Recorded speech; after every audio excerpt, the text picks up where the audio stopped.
गुणमिलन हा जो पार्ट आहे हा फक्त पंचांगावर डिपेंड आहे, ह्याचा पत्रिकेशी काही संबंध नाही. पण मग तरी काही लोक म्हणतात की आम्ही तर काही पत्रिका दाखवली पण नव्हती, पण आम्ही सुखी आहे. गुणमिलन जे केलं जातं ते रास आणि नक्षत्र यांच्या लॉगॅरिथमिक कॅल्क्युलेशनने केलं जातं. ओके.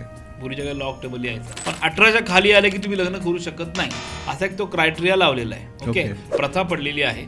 तर त्या प्रत्येक 100% मी विरोध आहे आणि माझ्या दृष्टिकोनातून ते थोतांडच आहे. ओके, मी हे टीव्हीला पण डायरेक्ट लाईव्ह म्हणताय सगळं. लाईव्ह म्हणतो, टीव्हीला पण बोललेलं आहे. मी आजपर्यंत 30 वर्षात गुणमिलन कधी केलेलं नाहीये.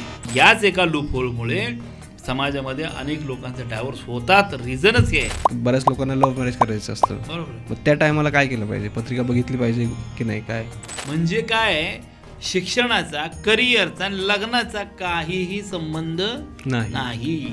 तर आता मध्येच तुम्ही मंगळ दोषाचा उल्लेख केला होता. तो सगळ्यात मोठा फॅक्टर आहे की बऱ्याच लग्नांमध्ये मंगळ असल्या माणसाने मंगळाचे लग्न करायला नाही पाहिजे, की ॲटलिस्ट तुम्ही दोघांचं कॉम्बिनेशन प्रॉपर होऊन एक जर राग चिडला तर दुसरा माणूस सांभाळून घेतो. पत्रिका बघणारा माणूस तेवढा एक्सपर्ट असेल तरच तुम्ही त्यावर विश्वास ठेवतो. आपण बघतो की आधीचे लग्न बऱ्यापैकी टिकायचे. आता डिवोर्सचं प्रमाण खूप वाढलंय. बरोबर आहे. पण तुमचं असं म्हणणं आहे की हे पत्रिकेवर डिपेंड आहे. पण नेमकं प्रॉब्लेम कुठे आहे की पत्रिका जास्त हे होत आहे की काय, याचं काय लॉजिक?